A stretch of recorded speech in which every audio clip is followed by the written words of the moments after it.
Let's bring the people the knowledge. That's right. Have you ever thought about investing in real estate but you just didn't know quite how or where to get the money? Every Sunday evening, Dan Borrero and me go live to help you understand the moving parts, what to actually do to buy your first either rental property or your first flip, because we believe from the 50 plus years of doing this business that you can do it too. Hey Dan, how you doing, buddy? As always, brother, it's a great pleasure sharing the screen with you every Sunday night at 7:30. I look forward to it. I want everybody to know this is how dedicated Chris is. Chris is in Tampa at a conference, flew out of Virginia this morning, and worked his way into a studio so we could do this live and bring you the information that you need, right? So that you could succeed in this business of investing in real estate, right? Look So at this, y'all. let's give a hands out to Chris Haskins. Thank you, thank you, thank you. Y'all have no idea. You have no idea how challenging it was to get here tonight, but we think of you when we do this. That's all. Absolutely. Dan, you got some stories for your ass. I mean, dude, Um, every time that doesn't sound too. That don't sound too good. Stories from Dan's ass. Come on, I'm bro. just saying, you That got don't sound really good, man. every time I talk to you, it's just the story, the one you told this morning about when we were doing the with the guy. What was his name? Chris? This I don't remember, bro. What we talking about? We were talking about tenants, and the guy had the eviction, and you were talking about the lady that was. You were saying you had extremely challenging evictions with ladies. They're nice Oh to you. yes, my first eviction. Tell the people about that, Dan, real quick. We're gonna get into some lawsuits tonight, y'all. We're gonna take your calls, but I want you to get your questions ready for Dan and me because we want to make sure we pour into you. I'm here in Tampa, Florida, y'all. Yeah. I'm in Tampa, dog. So my first eviction, I bought a building that tenants were in it. I didn't know anything about getting an estoppel for your tenant for the What is tenant. an estoppel? Tell them what that is. So there's estoppel can mean two different things. Usually an estoppel, most people know estoppel to be when the title company going to is doing title search on a property, contact the HOA and say we want an estoppel, and on that estoppel it says does the owner owe any money towards the HOA, if there's any special assessments, are there any lawsuits against the HOA. That's the most common estoppel that people may understand.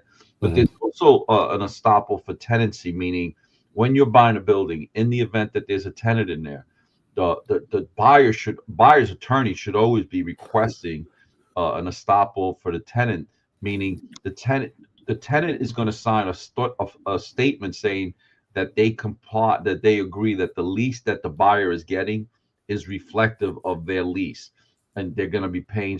They're agreeing with the lease where it says they're going to be paying. Let's just say it was 1,000 a month, and let's say the lease says it's $1,000 in security deposit.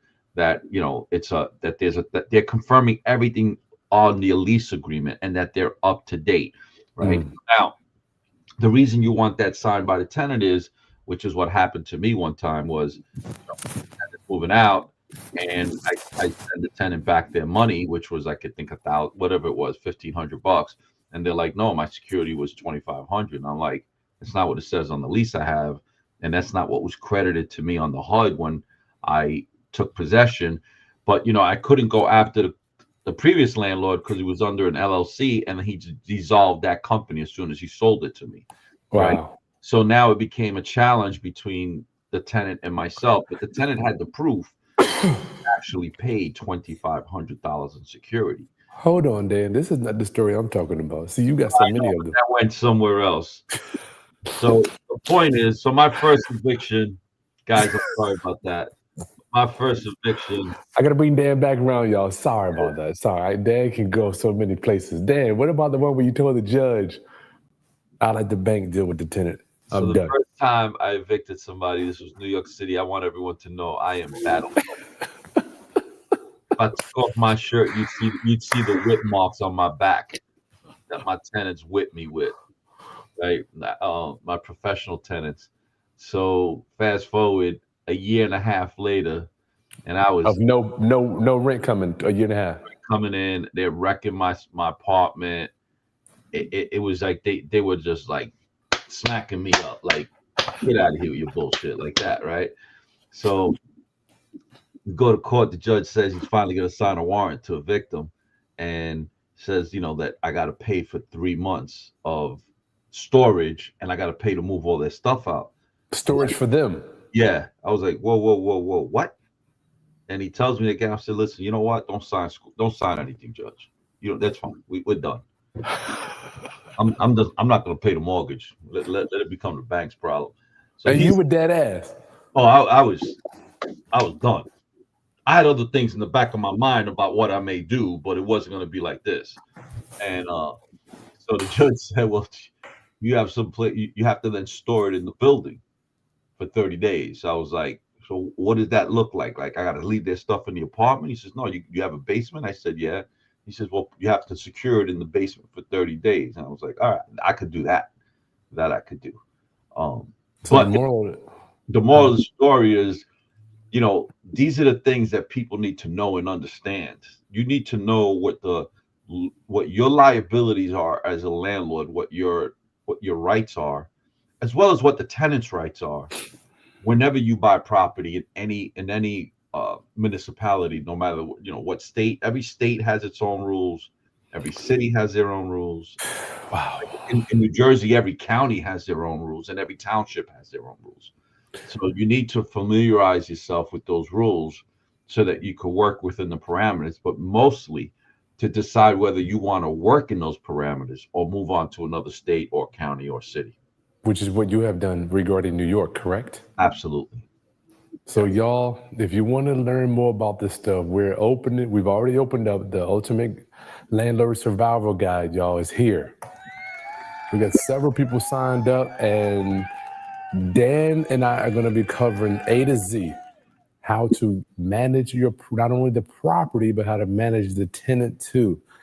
Maintenance, seasonal maintenance. Dan's going to cover A to Z, exactly how he has been able to manage tenants since 1989.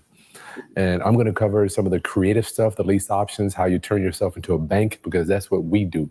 But round up, what I want to remind you is this is a game of stamina and attrition, and he who can last the longest. Dan, can you just talk about that a little bit? The truth is, let's just get the audience on par here. Chris, maybe put up the number too. You ready to put it? I want to ask you about this court case too. Y'all put it in the chat. Where you at? I want to know where people at. Please put it in the chat, guys. I'm also on Instagram right now doing this live. So if anybody wants to call in their questions directly, type in. Here's the number 757-204-1332. Someone asked me on Instagram what are my thoughts on mobile home parks. I think they're great. Yeah. Run them well. Why not? What's the problem with them? It's a lesser entry point acquisition cost. But you just have to run your numbers. As long as the numbers make Chris, what does it matter, right? Chris and I don't care what it is. It could be industrial, mobile park, townhomes, single family homes, condos, multifamily homes. Did the guy today buy? He didn't buy right either, did he? The guy we did this morning? Actually, no, he bought right. The person he didn't buy right. Say that again. Okay. Guys, 2 reasons to buy real estate. Below market value, underperforming. Are there any other reasons there? Tax benefits, tax incentives. That's right. Tax benefits. Some people just buy real estate to just depreciate the stuff. I'm just talking about that. No, forget. That's going to be, is that an everyday person? Some, I would say. You get $1 million and you have to just put it somewhere so you can get the depreciation. Yeah, you could do that or appreciation if you're in a market that's appreciating good, I'm just saying, generally speaking, though, Dan, I don't want to take them out too far. Yeah, I agree with you. So get your questions in, y'all. We got Dan Borrero here. A. Castillo coming in from Queens, New York, investing in Lehigh, Pennsylvania. Cool. Lehigh Valley. Love it. That sounds interesting there. So, Dan, I got this lawsuit here, man. Looks like people are taking advantage of Mr. Chu in the building. What up, Chu? You repairing brick stairs? How often do you repair brick stairs? Northeast snow, ice, salt. I'm constantly fixing them. I was thinking of swapping them out. That's The a good question. the reality is, actually, the post I put up wasn't repairing them. I replaced them. I replaced three of the steps, because otherwise I'd be back fixing them again 3 years from now. So the reality is that when you're in the Northeast, the snow and the ice and the cold create havoc on exterior property. But every Mhm. area has its own thing. I remember, we had property out on the shoreline in Jersey, and Mhm. the salt air coming off the salt water That's like all it takes. ruins everything, Don't right? ain't got to get wet. Every area has its own problems. It's just, That's right. but now if you're in inward, like if you're in Central Florida, what do you? It's not really much you're worried about, right? Other than hurricanes. um, They you had know, a big one here in Tampa. Then the hurricane destroyed this place, man. They're still trying to, man. You talking about trees down? What are those little docks? They just, man. It's a lot of devastation down here still. I believe it. I believe it. Absolutely. But yeah, I mean that's the thing that we have. So so I pride myself in doing seasonal preventive maintenance, which we go over in the ultimate landlord survival guide course that we're doing. The link is below for anybody that wants to set up a meeting with us to discuss. Yes. Then, so this came out the other day. Attorney General Mays sues real estate operators and title companies for defrauding Arizona homeowners. Can you see this? Yeah, I didn't read the article, but how did they defraud Attorney home? General Chris today announced the lawsuit against multiple individuals and companies accused of orchestrating a widespread equity stripping scheme that defrauded Arizona homeowners facing foreclosure. The lawsuit, filed in Maricopa County, Superior Court, blah, blah, blah, blah, blah, blah. Dan, before we even get started, explain what equity stripping is, please. Depending on the context, I'd love to hear the story because I like to know the context of it. Okay, cool. I'll get back to that. Now, let me do this. Let me do that. I'll just leave us out. Here we go. For far too long, these bad actors have preyed on Arizonans in distress. This is the Attorney General. Stealing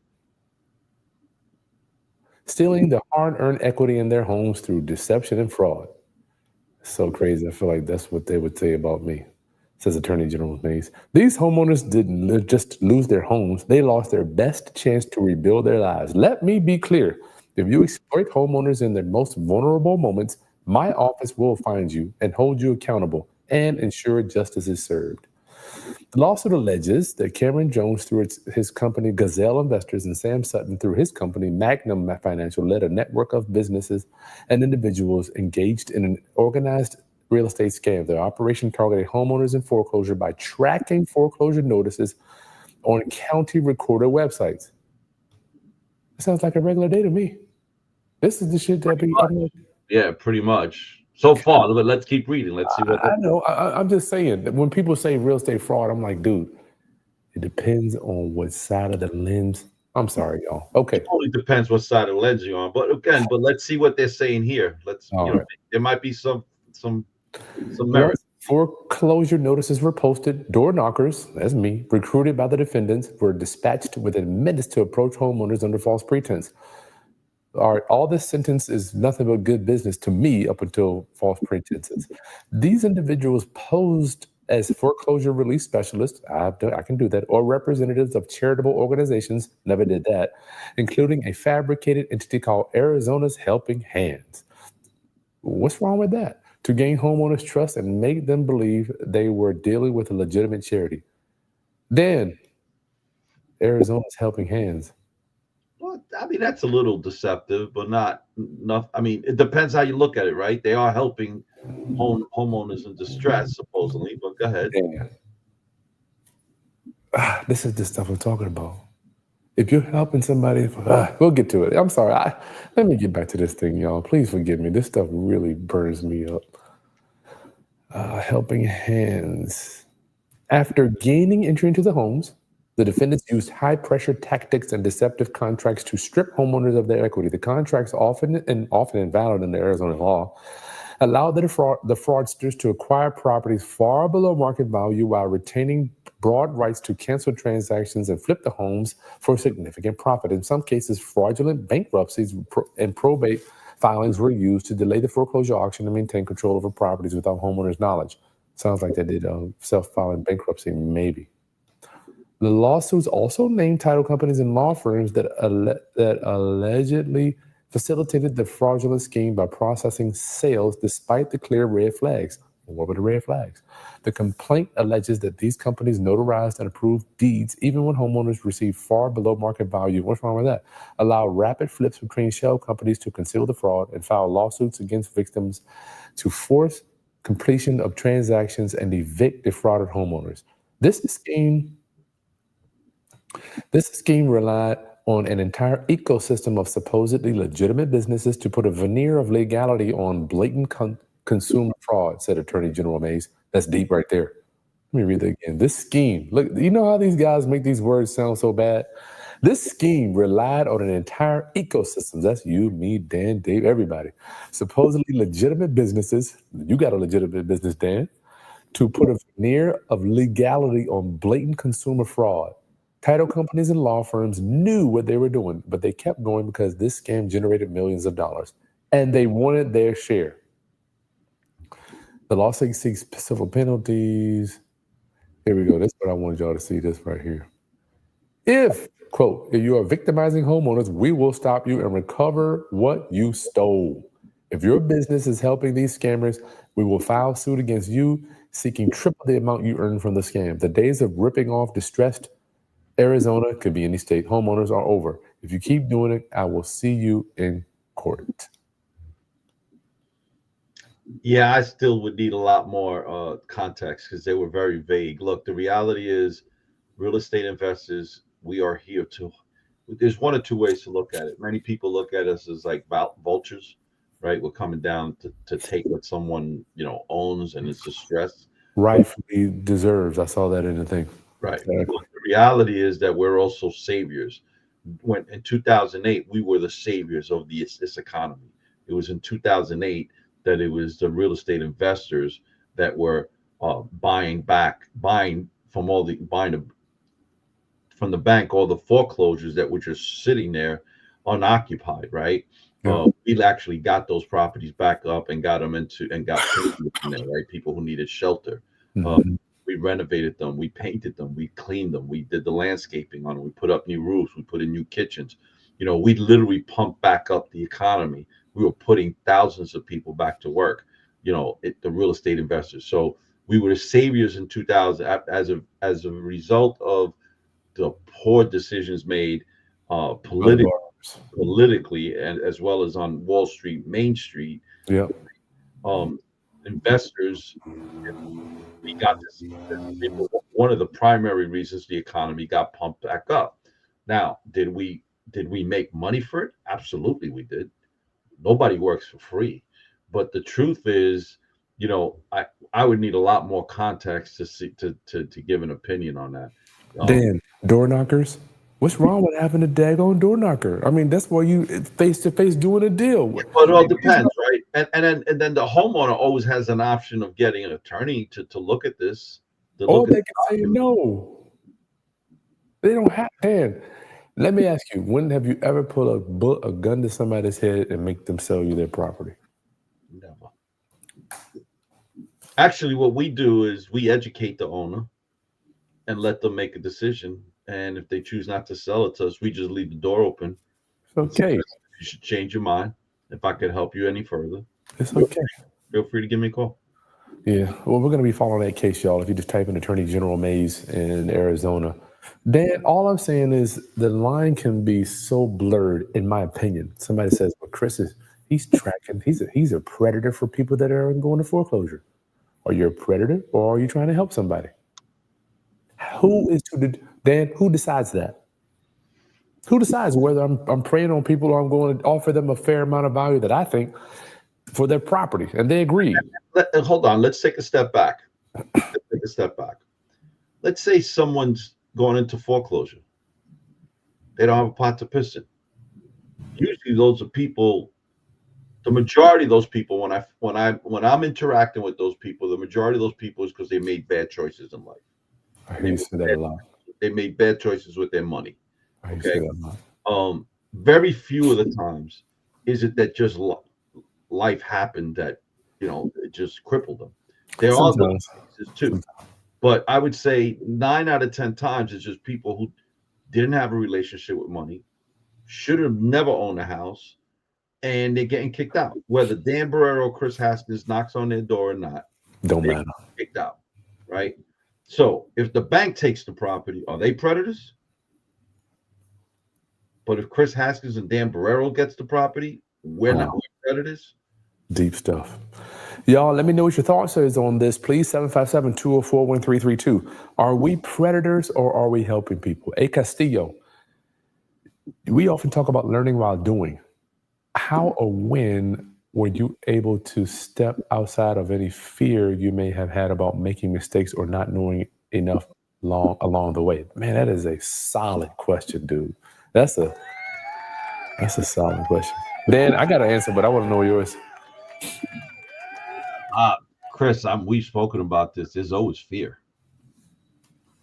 Fear's good, Mr. Castillo. Fear keeps you honest, right? Fear keeps you on your toes. But when you let the fear prevent you from moving forward, that's a problem. Yeah, I agree. Look, when you're in business, no matter what deal you do, anybody that tells you you could never lose money, run. They're lying. It's the same thing like when people start telling me within the first 3 to 4 sentences, they're trying to tell me how religious they are. Come on, man. I gotta get the hell out of there because they're trying to bring my guard down for something, right? So, and I'm not trying to say anything bad against people that are religious, but we're here to talk business. I'm not here to talk about your religion or how religious you are, right? I don't need you to convince me how supposedly how good of a person you're going to be to me because you're religious. I don't need that, right? We're here to talk numbers, right? So the reality is that through education, you minimize your risk. The more time you take to educate yourself, the more time you take to put yourself in rooms with people that are where they are that you want to eventually be at, right? And you can pick their brain, the less likely you're gonna lose. Dan, that is exactly where I was going. I was going to the exact place. I'm gonna finish mine. Caller, you're on the line with Chris and Dan. State your name and where you're calling from. Hey, Chris and Dan, this is Jared calling from Virginia. Jared from Virginia. What up, homie? Hey, what's going on, Chris? Man, I'm on top of the world, brother. You got 5 minutes. How can we help you? All right, I have a quick question for you, Chris. Do you do any seller carryback financing type of deals for rehabs? Do I? Do I do seller carrybacks for rehabs? Give me an example. When I'm buying it, when I'm selling it? So like buying it. Like, so for instance, like you had a homeowner with a distressed property, they want to sell it to you, but basically they just want a down payment and then they want you to rehab it and then they get something at the end when you sell it for, the ARV. That's what they do. That's a great It's kind of like a partnership with the homeowner. Do it all the time. Did 2 of them last year. So when we're going in, and I love to wrap these around on a subject too, also, Jared. Because you can take over the payment and you say, you know what, Mr. Seller, first of all, everybody understand what a seller carryback is. That's where Jared, you want to explain to the people what that is? Oh yeah, it's basically where the homeowner is either getting a down payment up front or no money up front, and they're basically partnering with the investor to share profits when it sells after the rehab. Well, at least that's my idea. Not sharing I wouldn't necessarily say sharing the profit because their profit is locked in. You're still going. I mean, you're carrying back the debt as opposed to giving them the money up front. So you take over the debt and say, Mr. Smith, I'm going to give you $30,000 when this thing sells. How about that? Right. Right. Yeah, we do those. Yeah. Those are the sweet deals, and you can actually get into houses. I bought them nothing down, Jared, because you promised to give the seller more money. Would you rather have 20 today or 25 in 6 months? Right. So, okay. Absolutely. Yeah, I say that because I have like a family member who I may need the help because they just had a property that got kind of messed up. So I was kind of looking for somebody who would be interested in doing that sort of thing. Okay. Where they so that they could, my family member could get like a little bit more money. Yeah. They're in Norfolk. Okay. Well, you got my information, man. Let me know. Happy we can help you. We ain't gonna. Okay, for sure. I'm glad you don't think I'm a predator. Jared, thank you, Jared. Thank you, brother. Well, I don't yet. We'll see. It may change. Jared, that ain't right, man. I thought I was. All right. Anything else, buddy? No, that was it. All right. Thanks for your time. Thanks for calling. All right, bye. All right, bye-bye. Jared said he didn't know if I was a predator. Yeah. Dan, can I finish saying what we were talking about a minute ago? Absolutely, go for it, man. I had some mentors when I was younger. Put the phone number up, Chris. Oh, my bad. I'm trying to trying to get so much I got to do. Listen, guys, set the time to talk to Dan and me together to join the Ultimate Landlord Survival Guide family. This is the class that's going to help you get out of the hole. If you have a tenant or you got a property that you don't quite understand how to manage it, I promise y'all, in 2007 to 2009, I almost went out of business. I almost lost my mind because I had no idea what I was doing with tenants. They were training me. They have trained Dan Borrero. That's why you see Dan, he's so serious when it comes to his properties. It ain't because that's just innate inside of him. These people have made him who he is today. Would you say, Dan? Absolutely. These people made you. So I'll put the number up. Y'all, the link's in the video description. Set up a time. We'll let me talk to you, see if you qualify. Dan, I used to roll with my mentor to look at houses. He would walk in, no smile.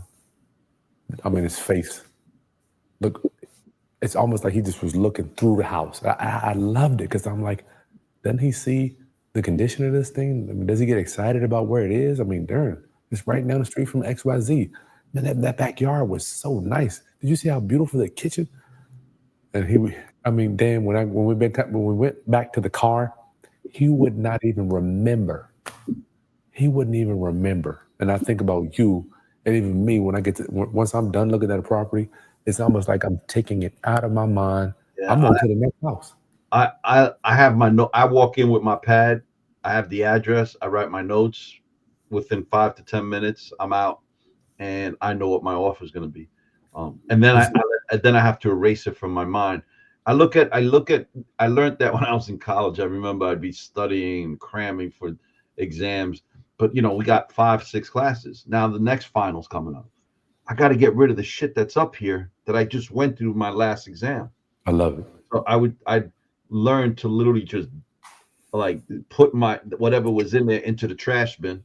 Take it out. I could make room for the new information that's coming up. And of course, if the offer was accepted, I could go back to my notes and then I'll look at the list, the pictures on the listing, and then I'll remember again. Just look at it. Yeah. So I'm a firm believer in writing everything down. It's funny. This is my pad. Dan got the pad for your butt. Oof, Dan, you got the. Like I've got pad here for everything. So I don't have to remember. If I have a conversation with someone, it's in here. You're a mess for that. The condition it's under, right? So I don't have to remember. I go back to that date, time. I know what we spoke about. I know, what the numbers are, and this is what I go by. It's funny you say that. Every millionaire I know has a notepad. Every one of them. Rehab Homes on Instagram says I had a tenant sue me and her lawyer complained that I flipped the place after she moved out. These fools are crazy. These fools are crazy, dog. Who's that? Who put that up? That's IG, Rehab Homes 4444. I'm laughing because, lawyers are always getting pissed off at us, I'll give you guys a quick story. This was about 20 years ago. actually, it might be more than 20 years, maybe 25 years ago. I was renting out. I owned the building. I rented it out to a laundromat company. They built this laundromat. They sold it to a tenant, to a guy who truly had no idea how to run the business. I ended up buying the business from him for $200,000 less than what it was. And the best part was I only gave him $50,000, and I said the other 50 you got to wait, the 6 months for. And we made so much money after we made all the changes that we needed to make.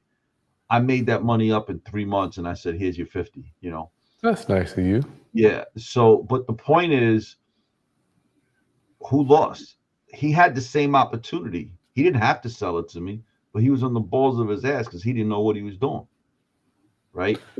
So, so now I take the business, I run it for my brother and I, we run it for about 2 years.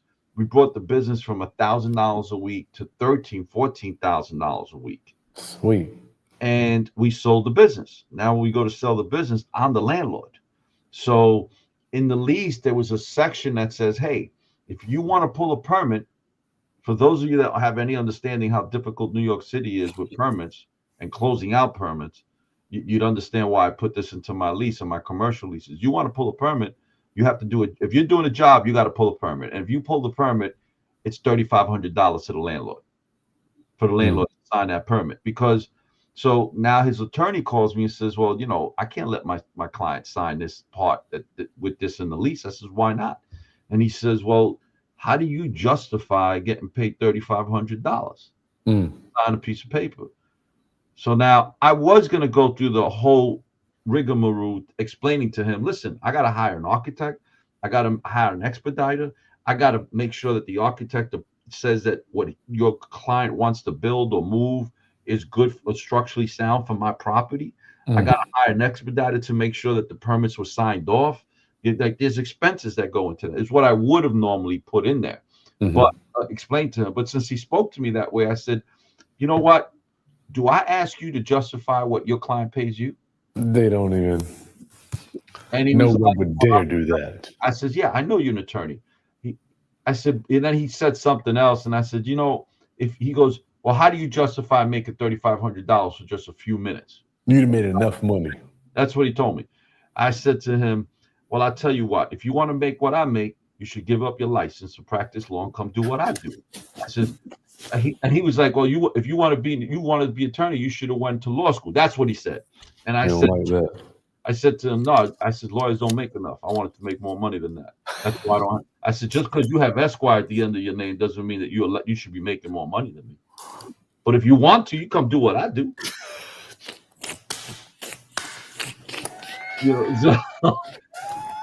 So at the closing table, when we were selling on the laundromat, and they had to sign the lease at the same time, he made his client sign a piece of paper that says that he informed them and recommended that they not sign that lease. And he was smirking. And I said to him, he want to make sure he's off the hook. Hey, I told him. Yeah, well, no, he's doing it more because the way he did it was. Oh, he wanted to screw with you. As he's handing them the paper, he's looking at me with that evil eye, right? All right, listen, y'all. I was like, man, that was the easiest $3,500 I ever make, isn't it? Do you make $3,500 in a couple of minutes to sign a name? Just to throw it back at him, right? Now, look, the reality is it true? Probably not. But you are nutcase. You gotta hold your own. You got to take these things into consideration. Mr. Dundada has been a real estate investor here in Arizona, specializing in subject to since 2022. Wow. You know what, Dundada, you may have a problem if this, because the way this article's interpreted. So I would be speaking to your attorneys to make sure you. But the problem is they're not being very specific with what they're going after. Every successful person I know, Mr. Chu, has a notebook. That's right. Cross them out. Cross it out as they're done and copy the stuff not done over to the new sheet. That's definitely Dan Borrero right there. That's me right there. Dan, so listen, I got this other thing. Virginia, they're trying to You know how states do? They try to follow suit with other states. I don't know why the hell they do that crazy shit. So Virginia has got these new laws coming, man. I want to read y'all some.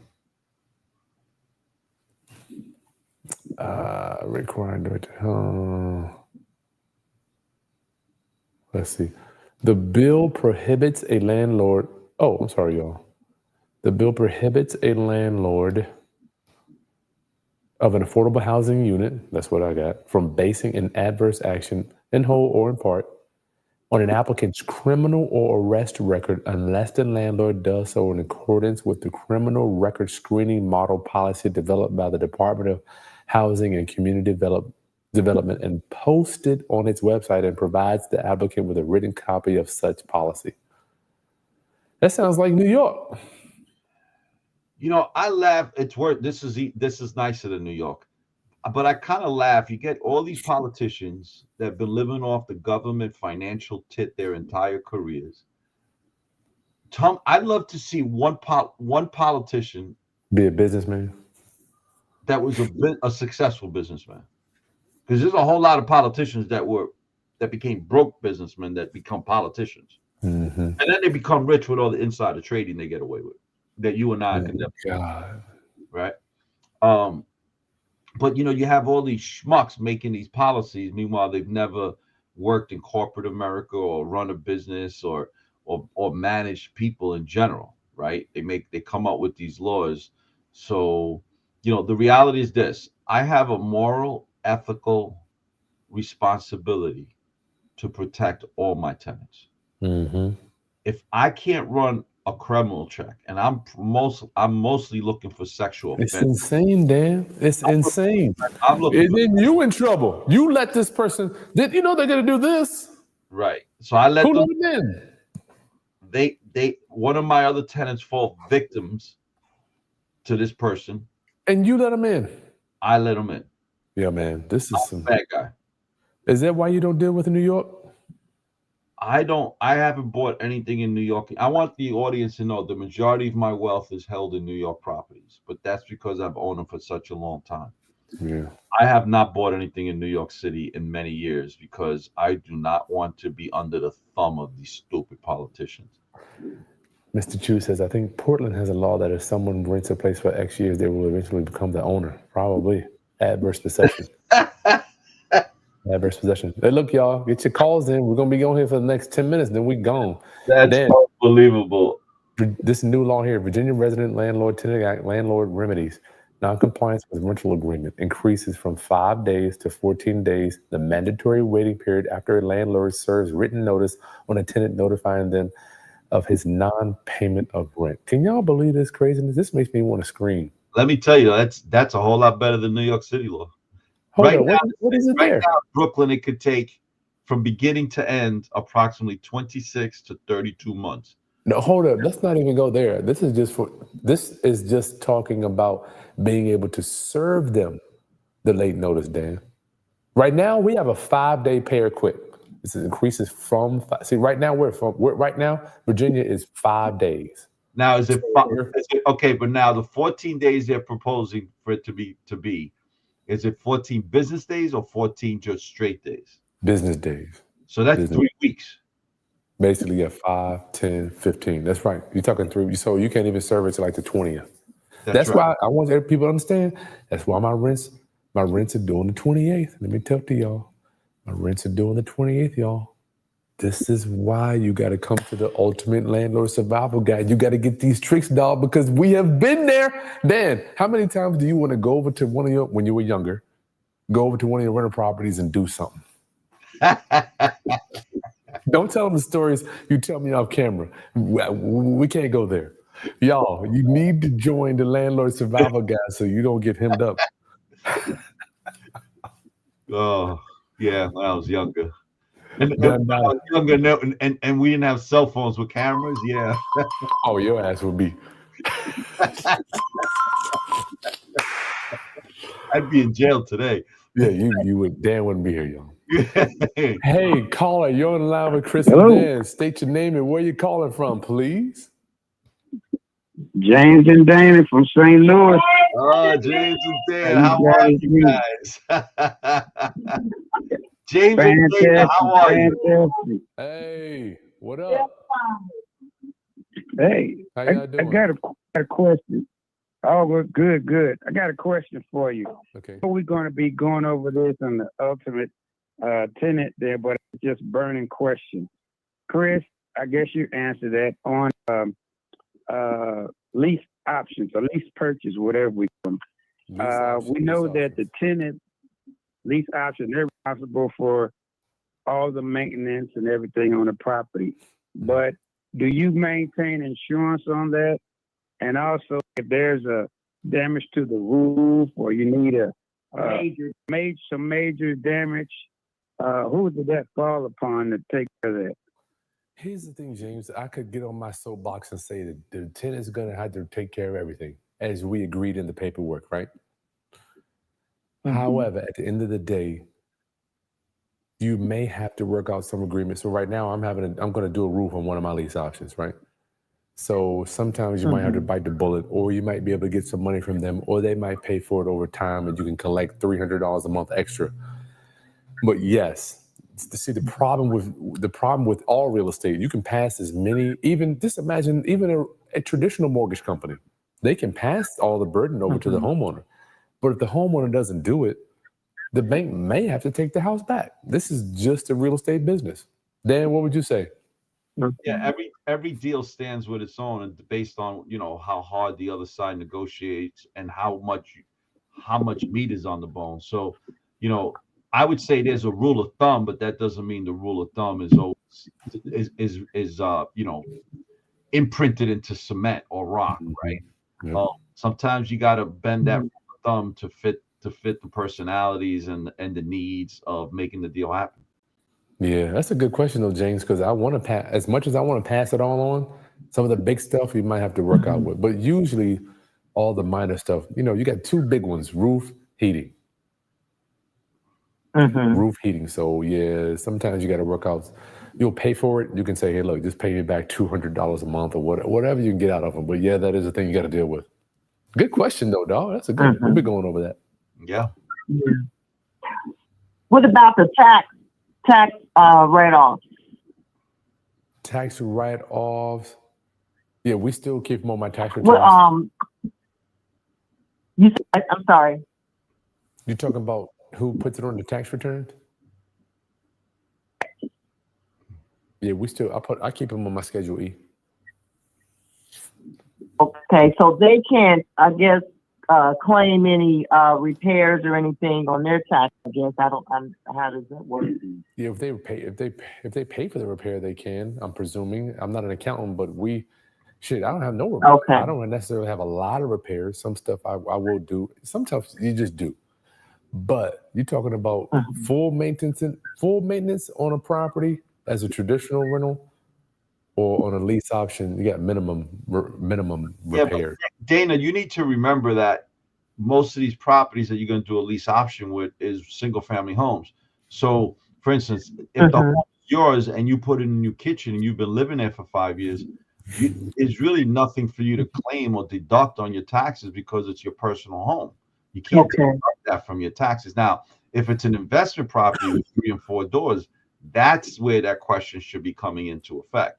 But if it's a single family home and the person's actually living in it, that's a good point. Yeah, there's really not much you can do. But again, we're not accountants. That would be a question for CPA. Okay. But Dana, a lot of our lease option buyers, they rent them out to other people too. Because don't forget, all we are is the bank. I just want to make sure we're just a bank. So what they do, if they do repairs and they're renting it out, so a lot of times we rent them out to contractors and they have their guys living in the properties. We got a whole bunch of those. So gotcha. Okay, sounds good. All right, is that it? Excellent. Good talking to you. Appreciate you guys so much. Thank you. And by the way, let's give a shout out to Dana and James. They are part of the Ultimate Landlord Survival Guide family. Thank y'all for support. Yeah. All right. Talk to y'all soon. You guys have a good night. You too, buddy. Thank you. Well, you were going to say something else, Chris? This is good to hear your voice, my friend. Huh? We'll see y'all soon. Oh, okay. Right. Love you guys. Thank Peace. you. Bye. Bye-bye. You know what? There is a question from A. Castillo. You may want to put that out. That's a good one. Guys, put up the phone number too, Chris, if you don't mind. Oh, that's right. My bad. Chance. Would you or have you, My bad. guys, if you want to call in that number, would you or have you guys ever done newbie investor walkthrough deals with a student live or through episodes, i.e. creative purchases or high value deals? I've actually done walkthroughs on my property and broken down with my mentees. So I do a free mentorship class every single Wednesday night. You could type in the not well, you can't do it here, but you could actually just go to danielborrerojr.com or send me a DM. I do a free mentorship every Wednesday, and my mentees, I usually do it at least twice a year. They come to my properties after I've renovated or during the process of renovating, and we walk through the deal, how much I bought it for, what my rent's going to be, what my current rent is, what my cash flow is, what my net income is, what my maintenance schedule is, down to why I use specific material on this specific job, what material, where to buy the material, how I negotiated with the contractor. We go through everything. So if you want to learn how to do that, go to danielborrerojr.com and you could find, just sign up for the free mentorship class, and we notify people when we're doing that. Look at Dan, danielborrerojr.com. When I think about your evolution, I mean, you can't hang out with other dudes your age a lot. Say that again? You have a lot of guys that you hang out with. I'm just imagining the shit you talking about and what they talking about. I mean, it can't be on the same planet. Man, it's kind of funny. I was hanging out with a bunch of guys I haven't seen in a while. We all met up, and I came home and I told my wife, man, I'll never do that again. And she was like, why? I said, because I remember when we used to get together, we'd be talking about girls, where we're gonna go hang, what club we're gonna go dance at, what we were gonna do to make money. And now all they want to talk about is retiring or the operation they had or the medication they're on. I'm like, yo, I can't be around that. I mean, I know, guys, I'm gonna be 62 next month. I'm senior citizen status next month. I'm like, I don't want to be around. It's like asking me to go move to like a 55 older community. But then you got I know your personal stuff. You had health stuff. I have health stuff. I'm like, I don't sit around and talk about. Have we ever? We won't be talking about. You fix the problem. You move on, and like me. I want to talk about making money. That's why we love you, Dan. Yeah, you want to talk about sickness? Like, get out of here. Chris, do I allow subletters? I will. I don't necessarily care. Don't forget, y'all. I think Chris allows it. I won't. Yeah, Dan, he ain't messing with. Oh, it depends. Well, you got to think about it. I'm doing a lease option. Yeah, you're in a different situation. Much different. I got my $6,000, and then they're making the payment. Man, shit. Say they stop paying. I already got my $6,000. That's what I need y'all to understand. I already got the money up front. All right, we're gonna be teaching y'all that stuff.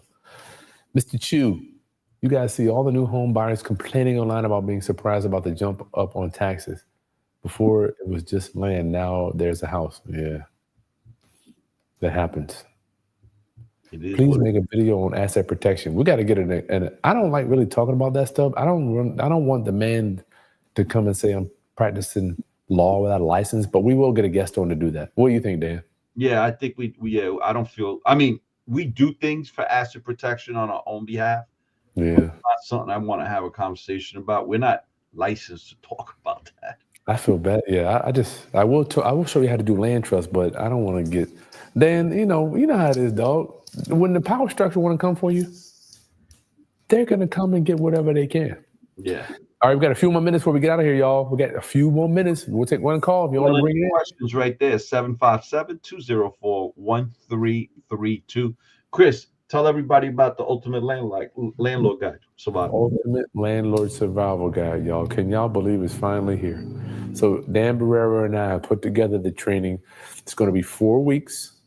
It's going to be 2 days a week, Tuesdays and Thursdays, 7 p.m. Okay? And Dan's going to go over all of the tenant management stuff he has learned since 1989, y'all. I mean, Dan, you are the research. When I'm just like, why don't they ask? I don't understand why the powers that be don't come talk to people like you about this stuff. That's the truth. Caller, you're on the line with Chris and Dan. State your name and where you're calling from. You gotta turn your TV down. Hi, Dan. This is Keisha. I'll turn it off from you. Hi. Yeah, you got something on in the background. Keisha, where you from? I'm in my earpiece. Okay. Can you hear me now? Yes. Where you from? New York. I'm a part of your group on Wednesday. I love it. Yes, I know exactly who you are. How are you? I'm fine. So I'm actually calling in with a question on behalf of one of my friends in Chicago. She bought a house about a couple of years ago. Last year, the town came around and then assessment on properties. 2020. They missed her house, and then they came back and did another assessment last year in December.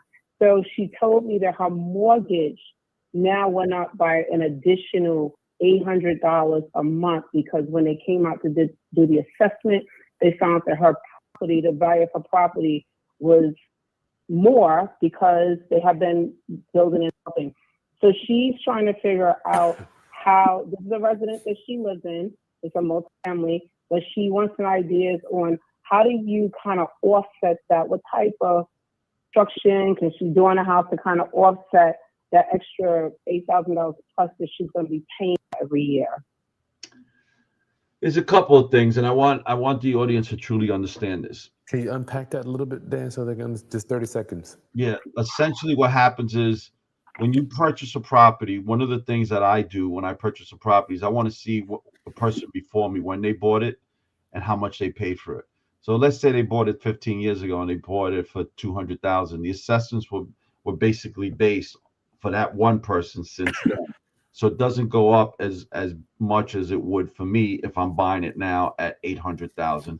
Now the new assessment starts because I paid the market value $800,000, not $200,000. So automatically my real estate taxes are going to go through the roof, and that usually happens over the course of about 5 years. It gradually goes up through the roof over 5 years. That's number one. Number two, what I would do is there are attorneys that specialize in fighting tax assessments, and I would bring it to an attorney that specializes in that. And usually what they do is they'll charge you 50% of whatever they saved you, but it's well worth it because let's assuming they saved you $8,000. If it's $800 more a month, that's $9,600 more a year. So assuming they saved you, $4,000, or let's say they saved you $5,000 and you paid them $2,500. Who cares? Because you're saving that $5,000 from here to kingdom come every year, right? So I've had these type of attorneys that have worked for me in New York where I would hire them every year to fight the assessment. So I have one building, the taxes were at $28,000, and every year I hired him for 5 years, and he eventually got that $28,000 to $11,000 because the city's not just going to cut that much off in one shot. They're going to save some face, but they'll play with you. Okay, we'll take off $3,000. Okay, we'll take off another $3,000, or we'll take off $22,000. But it didn't matter. I paid him 50% every time he saved me. But look at how much money he saved me. I own that building 30 years. So I would hire an attorney that specializes in fighting tax assessments. Okay. All right. That's good. And Chris, thank you so much. I read your emails every day, the little nuggets that you send about, hey, answer this question. What do you think about this? What do you think about that? So thank you guys so much. I appreciate it. It's an honor. All right. Thanks, Keisha. Take care. Dan, My assessment just went up $1,000. My taxes, I called them up. What if you can't justify? What if we look at it and it's actually justified? Do you think that they can it's kind of funny. I've tried fighting my own taxes, including that one property I discussed with you, and I got nowhere with it. And then I hired the attorney, and then I walk into his office, and he's just got it's like a paper mill. He's got like eight people working, but they're putting in, they know exactly what paper to put in, exactly when to put it in. They know what format it needs to be in, and they know exactly what to say, right? So, these are people that do this every single day. It's like me trying to learn how to be a car mechanic because I don't want to pay my car mechanic, right? But the time it's going to take me to learn it, I would have made so much more money doing what I know how to do. I need to do that. Right? So, you could try to do this yourself, guys, but I'm not of that format. I'm going to go pay somebody who does this every single day. Is there a particular, what is your barometer to say, I'm going to fight this or I'm not going to fight this? What do you say? It all depends on the increase, but but I'm also looking at what everyone else is paying around me.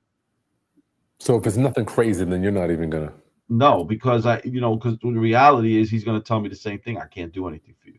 This one particular case was when I bought the building was in the $24,000, but everybody around me was paying 14, 13. Okay, so you got a big difference. Yeah, it was a big difference, and for multiple reasons. One of them was they had the building listed as 2 additional apartments more than I had.